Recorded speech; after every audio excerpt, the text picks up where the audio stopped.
The shiny American Express Gold and American Express Platinum cards are two amazing cards that offer thousands of dollars of value right off the bat. But how do they offer so much value? How do they compare with each other? And how do you squeeze maximum value from the two cards? We got a lot to cover, so let's start off with the American Express Gold card. For a more mid-tier card, it has a much higher annual fee compared to other cards like the Chase Sapphire Preferred or City Premier cards, which come in at $95. Instead, the Amex Gold has a higher annual fee of $250, but has two major credits that help bring it down to almost zero. Starting with the first credit you'll get, which is $120 to Uber or Uber Eats, spread between $10 credits every month of the year, meaning it's use it or lose it every month. The credits do not roll over. But if you take at least one ride a month, or order Uber Eats for delivery or takeout, you'll easily use that credit and wish you had more. Then similarly, you'll also get $120 of credit to use at a variety of restaurants and services, including Grubhub, Cheesecake Factory, Goldbelly, Wine.com, Milk Bar, and Shake Shack, again with a $10 a month increments. Now I doubt that you'll only spend $10 at these spots, and it's probably the case where these companies paid Amex to advertise to their customers, knowing that most people will probably spend way more than that. Personally, I think Grubhub is probably the easiest to use here because you can just order like a regular food delivery app or have it for pickup, or go for casual food like Shake Shack. These credits also don't roll over every month, so make sure you use them. If you're able to use both credits every month, that's $240 of credits every year, which effectively brings your annual fee down from $250 to just $10. And $10 for all of the other perks and benefits this card has, it's basically a no-brainer. Because when you sign up and hit the minimum spend of $4,000 in the first 6 months, you'll get a baseline of 60,000 MR points, with recent and current offerings giving you 75,000 points with up to $250 back at restaurants, or a straightforward elevated 90,000 points instead. Now with MR points, there's a lot of different ways you can redeem these, but at the base, you can get 0.6 cents a point in value when you're redeeming for statement credit, or up to 2 cents or more in value when you transfer to travel partners and redeem that way. That means the 60,000 point sign-up bonus is worth at least $360 up to $1,200 or more, or if you get the 90,000 point offer, that's worth $540 in credit, or up to $1,800 or more. No matter how you value it, just this sign-up bonus alone more than covers the $250 annual fee, some even multiple times over. And the point earning doesn't stop there. The American Express Gold card is one of the best everyday cards,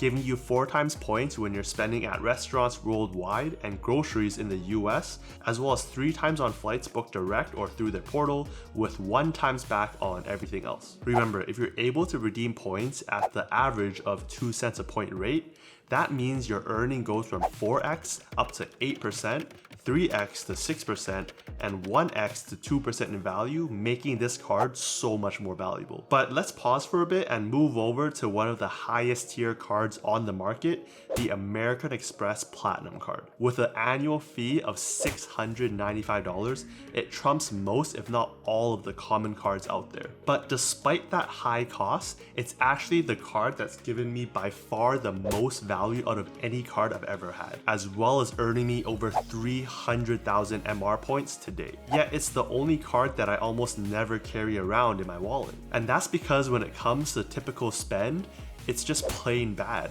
giving you 5 times points when you're booking flights direct or through the portal, 5 times on hotels, also through the portal, and 1 times back on everything else. So unless you're traveling almost every day and booking through the airlines or through the portal, this card sees little to no everyday use. But then how did this card give me so much value? Well, a major part of it is through the sign-up bonus, where you're gonna get a base of 100,000 points when you hit a minimum spend of $6,000 in the first 6 months, with recent offers going as high as 150,000 points. Using the same point values, 150,000 points is worth at least $900 or up to $3,000 or more both of which more than cover the annual fee. Another area of high value from the card are through the different credits it offers, which American Express values at over $1,500. Now, I don't actually use most of the credits here, but I use enough to actually justify and cover the annual fee every year, which is why I've had the card for almost 4 years now. Starting with a $200 yearly hotel credit when booked through the portal, this is a credit that I've been able to use every single year. With a platinum card having access to the hotel collection or fine hotels and resorts, even if the price through these programs is slightly higher than Google or Expedia, it may actually be worth it. Because for example, with the FHR program, you're gonna get perks like upgrades when you check in, daily breakfast credit for 2, 4 p.m. late checkout, early check-in, Wi-Fi, and an experience credit, which is at minimum $100 in value. When I went to Vegas last year and I stayed at the Bellagio, which is part of the FHR program, I did pay $10 to $20 more than the Google rate, but I was able to apply the $200 hotel credit, get the daily breakfast credit of $60 per day, and the $100 experience credit, which basically makes the trip almost free. Next up, there's the $20 a month credit to services like Audible, Disney Plus, the Disney Bundle, ESPN Plus, Hulu, Peacock, SiriusXM, and the New York Times. At $240 a year in value, I definitely don't get maximum value here, but I can see how people can, especially when you have families. It should be easy to max this out. After that, you'll get $155 for Walmart Plus credit when paid monthly, but because there's no Walmarts near me and grocery stores around fill in the gap, this is a perk that's worth $0 to me. I do, however, use the $200 in Uber Cash to its fullest. Similar to the Gold, this is paid out monthly in $15 increments, and again, because I always take at least one ride or order once, it's an easy to use credit for me. Next, the $200 airline fee credit can be easily used in certain scenarios or when choosing non-upgrade seats like Comfort Plus on Alaska, because they're not considered actual class upgrades. And to round it off, you'll get $300 in Equinox credit, which I never use, $100 Saks Fifth Avenue credit that I usually use for gifts, $189 for clear credit, and global dining access through the Resi platform. That said, even if you're able to use just half of these credits, that's over $700 in value, which already covers the annual fee. In my case, between the $200 hotel credit, $200 Uber Cash,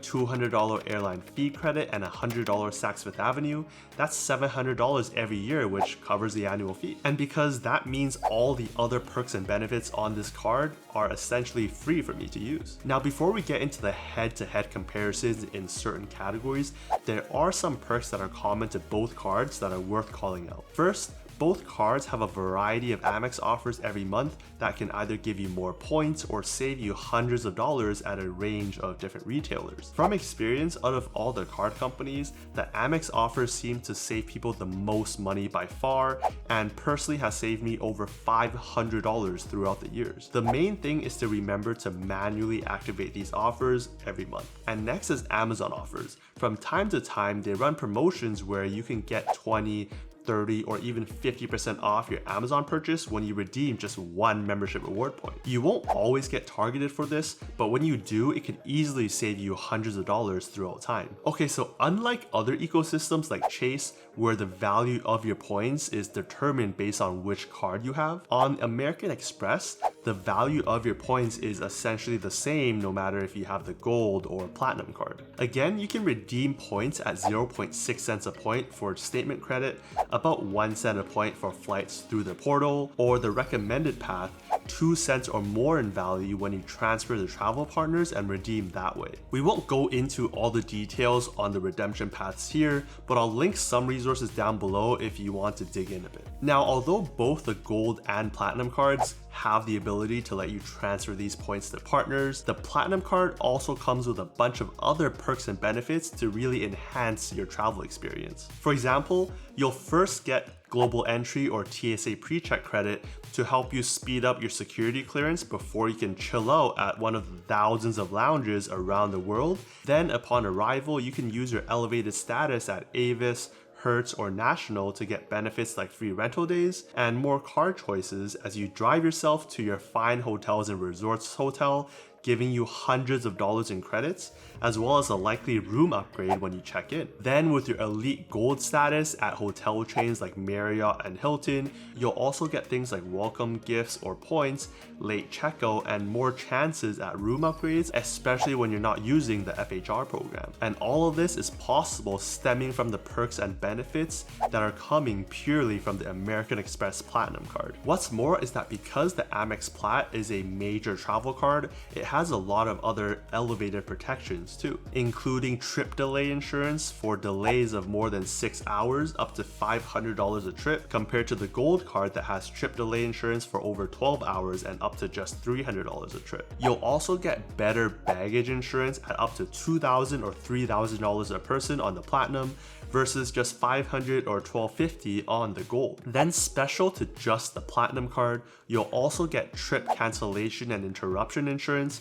covering issues outside your control up to $10,000 per trip, as well as cell phone protection covering up to $800 per claim for damage or theft of your phone. Alright, so with all of that said, how do you know which card is right for you? Well, given both of these are premium Amex cards, you're gonna get the top-notch customer service, no foreign transaction fees, and great retention offers that can be hundreds of dollars in value themselves. But if you had to just choose one card, I would go with the American Express Gold card, given its lower annual fee that's more justified using the 2 major credits it has, and the high 4 times points in everyday categories like dining and groceries, not to mention the up to 90,000 point sign-up bonuses, which can be valued at almost $2,000. You'll basically get much more use from this card and be able to build up your points much faster. However, given that one of the best ways to use Amex points is to travel, especially through travel partners, then I'd still recommend getting the American Express Platinum card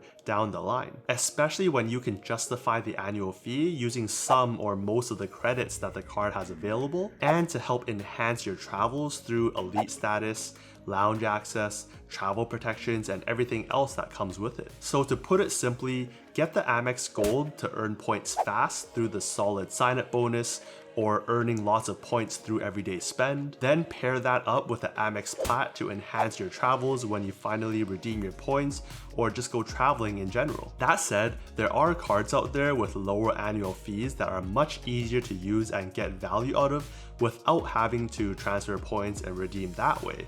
So check out this video for a breakdown of those cards in the Chase ecosystem. Thanks for watching, and I'll see you over in that video.